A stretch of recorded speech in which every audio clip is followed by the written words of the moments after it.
আসসালামু আলাইকুম প্রিয় দর্শক, আপনাদের সবাইকে আমন্ত্রণ আমার নাগা ইংলিশ স্পোকেন সেন্টার 360 ডিগ্রিতে। আজকের বিষয় ঠিক পূর্বদিনের মতোই। আমি প্রতিদিনই কিছু ওয়ার্ড মিনিং নিয়ে আসছি আপনাদের সামনে, সেই সঙ্গে কিছু প্রচলিত কথাবার্তা যেগুলো আমরা সব জায়গাতেই বলতে অভ্যস্ত, ঠিক সেগুলো নিয়ে আপনাদের সামনে আসছি। আপনারা এই বিষয়ে মন্তব্য পেশ করতে পারেন, কোন ধরনের ভিডিও আপনাদের পছন্দনীয়। আপনারা সব ধরনের কমেন্টসে লিখতে পারেন নির্দ্বিধায়, আর আমি সেগুলোর উপর ভিত্তি করে আমি ধীরে ধীরে সামনের পথে এগিয়ে যাব ইনশাআল্লাহ। তবে সবচেয়ে বড় বিষয় হলো একেবারেই প্রিলিমিনারি সিচুয়েশানে আমি শুরু করেছি, যেটা আপনাদের জন্যই উপকার হবে বলে আমি বিশ্বাস করি। তো চলুন দেখা যাক ওয়ার্ড মিনিং। আজকের ওয়ার্ড মিনিং ভ্যাঙ্কুইশ বলে কথা, অর্থাৎ ভ্যাঙ্কুইশ শব্দটির অর্থ কি দেখুন। ভ্যাঙ্কুইশ শব্দটির বাংলা তিনটি শব্দ আমরা পেয়েছি, সেটা হলো দমন করা, পরাস্ত করা, হারানো। অর্থাৎ কাউকে দমন করার জন্য, কোনো প্রতিযোগিতায় কাউকে দমন করানো বা পরাস্ত করানো বা হারিয়ে দেওয়া, এগুলোকে আমরা একটা ইংলিশ ওয়ার্ড দিয়ে বোঝাবো পরাস্ত করা। এবার দেখুন এর সিনোনিম কিছু ওয়ার্ড রয়েছে, সেই সঙ্গে কিছু ফ্রেজাল ভার্ব দিয়েছি, যেগুলো আপনাদের জন্য উপকার হবে বলে আমি বিশ্বাস করি। দেখুন, defeat, lose, subvert, over power, stronger, এই শব্দগুলো একেবারেই প্রচলিত, কিন্তু বিষয়টা হয়েছে প্রোনাউন্সিয়েশনের জন্য। সবচেয়ে বড় বিষয় হলো প্রোনাউন্সিয়েশনে এই লুজটাকে আমরা অনেকেই লস বলে থাকি। এটা কিন্তু একেবারেই ঠিক হবে না যদি কেউ লস বলে থাকে। লস হলো LOSS, লস, আর আরেকটি হলো LOSE, লুজ। লস মানে ক্ষতি, এটা নাউন হিসেবে ব্যবহৃত হয়। লুজ মানে হারানো, এটা ভার্ব হিসেবে ব্যবহৃত হয়। আর একটি লুজ আছে LOOSE, এই লুজও কিন্তু এই লুজের মতোই শব্দ, তবে সেটা হলো ঢিলে ঢালা। যাই হোক, আমরা ওদিকে যাচ্ছি না। এখানে লুজ শব্দটি হারানো। সাবভার্ট অর্থ পরাস্ত করা বা হারানো, বা একটু টেকনিকে ফলো করে কাউকে হারিয়ে দেওয়া, এটাকে সাবভার্ট বলা হয়। ওভার পাওয়ার, ওভার পাওয়ার মানে এই ক্ষমতার চেয়েও বেশি ক্ষমতা দেখিয়ে কাউকেও পরাস্ত করা, এই জন্য কিন্তু সেখানে ওভার পাওয়ার বলা হয়েছে। ছোট ও বড়র মধ্যে যদি কোনো দ্বন্দ্ব লেগে যায়, তাহলে দেখা যায় যে বড়রা সবসময় ছোটদের উপর ওভার পাওয়ার খাটায়। ঠিক এরকম ক্ষেত্রে কিন্তু আমরা ওভার পাওয়ার শব্দটি ব্যবহার করব।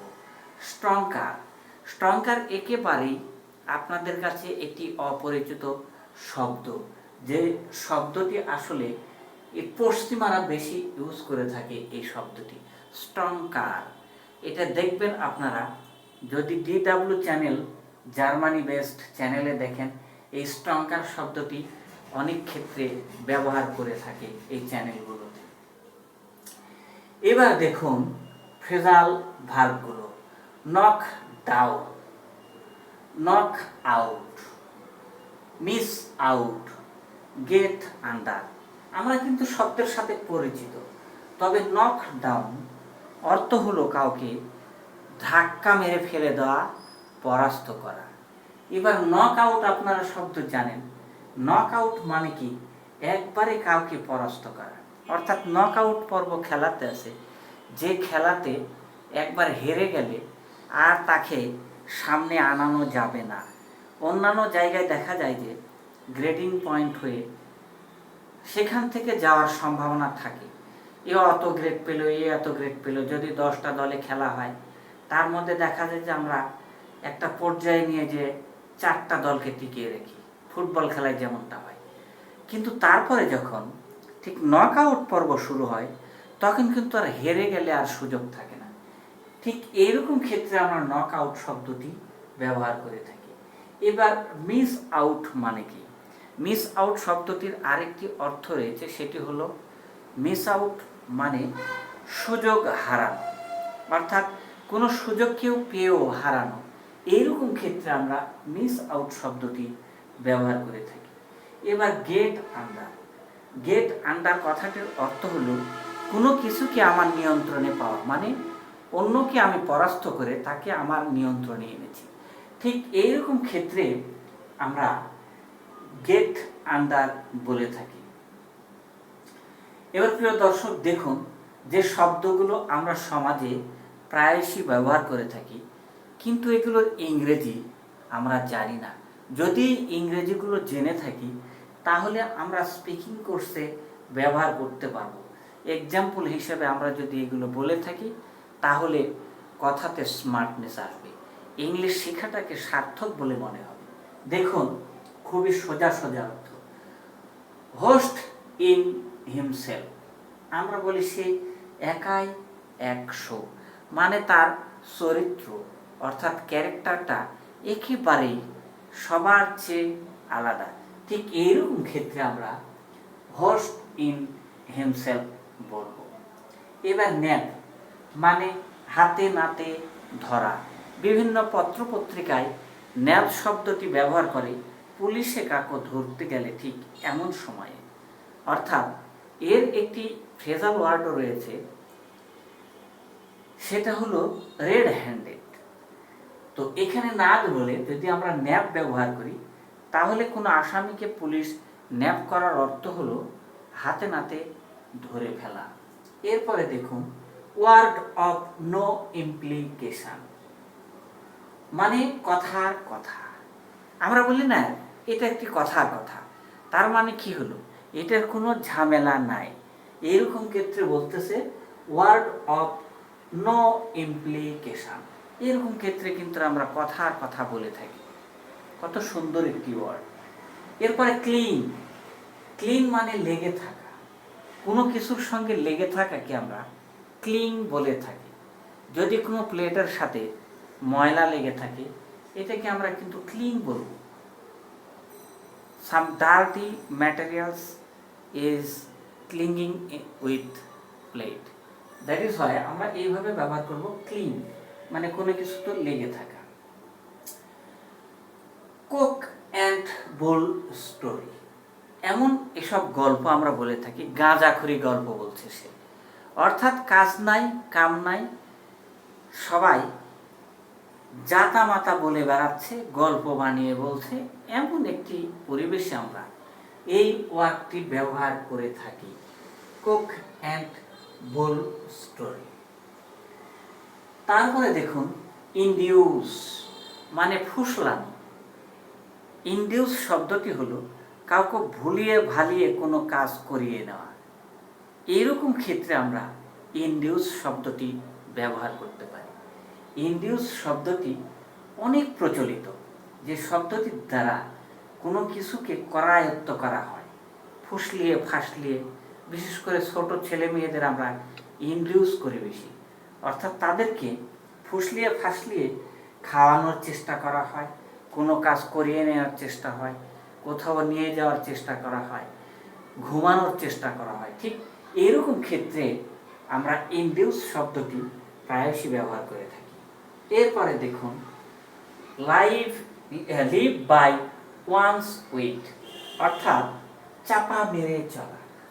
লিভ বাই ওয়ান্স উইট অর্থ হলো এই ওয়ান্সের জায়গাতে আমরা অন্য কোনো নাউনও ব্যবহার করতে পারি, অথবা আমরা এমন কিছু ওয়ার্ড যেমন হি ব্যবহার করতে পারি, শি ব্যবহার করতে পারি, ইউ ব্যবহার করতে পারি।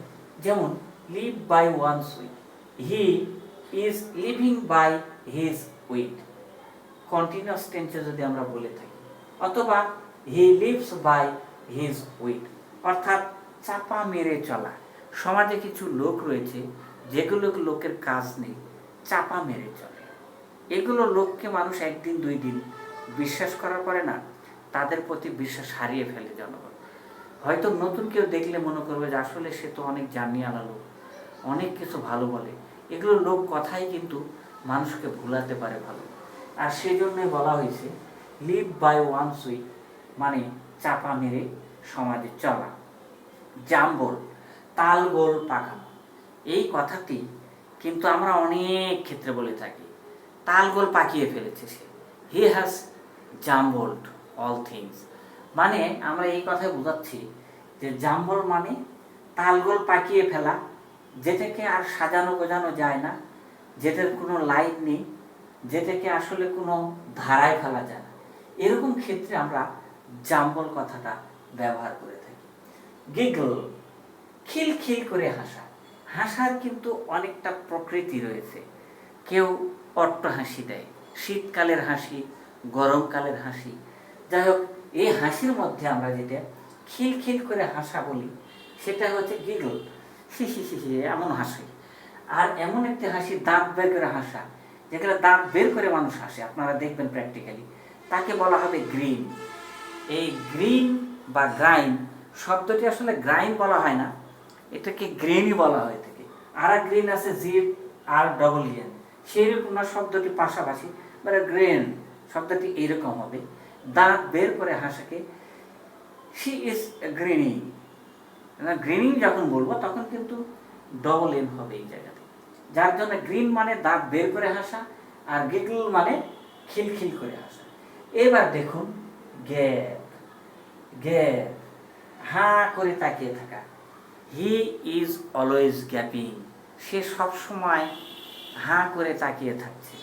এই গ্যাপিং মানে হাঁ করে থাকা। আবার দেখুন গ্যাম্বল, মানে তিরিং বিরিং করা।